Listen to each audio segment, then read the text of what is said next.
would be dusky bowels, parts of the intestine that had lost blood flow permanently and were now dead and had to be removed forever. I'd never heard the term dusky bowels before. It sounded like a good name for a fantasy football team. The doctor needed our consent before going ahead with the surgery. We didn't hesitate for an instant. In fact, we felt as if we had wasted enough of his time already. It's amazing how quickly you'll agree to a procedure like this once you hear talk of survival rates. You take a leap of faith. You trust that a total stranger will know how to properly disembowel your child because you do not. He was a nice-looking doctor. He seemed to know what he was talking about. Fuck it. I signed the forms. The doctor rushed back into the operating room to prepare, and a very nice NICU nurse named Kathy led my wife and me to our son, to see him one final time before he went to have his guts torn out.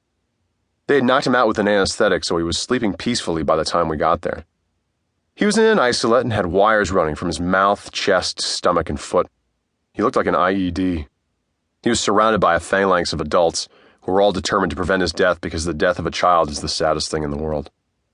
He wasn't old enough or awake enough to know that he didn't want to die. We did all that worrying for him. Kathy opened the top of the isolate so we could kiss him on the head. Possibly for the last time. Possibly just another kiss in an entire lifetime of them. His head was coated with a shocking mass of black hair. When a baby is born premature, it still has plenty of the mother's hormones racing through its system. This can cause it to have enlarged genitals, lactating breasts, or a healthy head of hair. That hair eventually falls out and is replaced with new hair, but for now, our son still had hair long enough to get a side gig as a bassist. I bent down and let my nose glide along the soft fur, alternating between taking in his scent and kissing him on the head. I wanted to retain as much of the sensation as I could. Kathy led my wife and me back out to the general surgical waiting room. They had updates on the status, all the operations, listed on a big monitor at the far end of the room. We could check our son's intestines like we were trying to catch a connecting flight to Milwaukee. The second I saw my son's doctor and room number up on the board, I got a morbid thrill. There's my boy up on the TV! Then reality set back in and I could feel my heart withering. There were dozens of other people sitting in the room and I felt exposed, naked, without any armor to protect myself. I just wanted to find somewhere for my wife and me to cry ourselves sick. Kathy saw us visibly breaking down in front of everyone and stole us into a private waiting room. I sat down next to my wife and stared off into space because the rest of the world seemed empty to me at that moment. Desolate.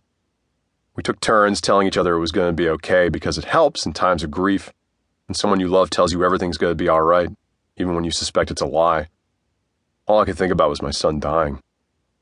I tried my best to avoid it, but I couldn't. I wondered what would happen if his intestines were deemed unsalvageable. Do they euthanize your child? Do they just leave him until he starves to death because he can't fully digest anything? They can't do that. The world couldn't possibly be that cruel, could it? I envisioned being escorted into the morgue and holding a swaddled 9-day-old corpse in my hands, and how that would make me feel. He wasn't dead yet. I had a clear idea of how badly it would hurt. My heart was firmly clenched to absorb the blow. I thought about whether we'd have a funeral for him. I didn't think we would, because that would be just too awful to put our friends and family through. You can't herd people into a room and force them to stare at a tiny coffin for an hour. I wondered if he could donate his organs as a premature infant.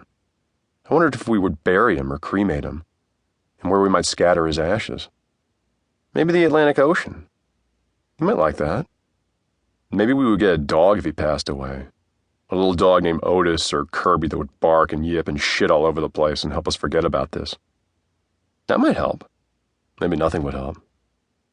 Maybe our marriage wouldn't survive if he died. We'd been married 9 years, together for 12. I remember the night we met in some shitty Manhattan bar that no longer exists. I staggered out of the John, and there she was, drunk and smiling, as if she had been planted there by some magnificent benefactor. It took 5 minutes for me to get her full name right because it was an obscure Armenian name, and I was too shit-faced to pronounce obscure Armenian names. God, I loved her. Only an act of extraordinary circumstances could possibly end us. A war, a natural disaster, an unspeakable crime, etc. And as we waited, I thought, perhaps these were those extraordinary circumstances. Maybe we would look at each other after this and see nothing more than a reminder of what was lost. Maybe we would drift apart, and I would become a filthy hobo, working odd jobs and dabbling in surfing and heroin. I couldn't stop crying. My wife stood in front of me, and I wrapped my arms around her waist and buried my head in her stomach. I told her all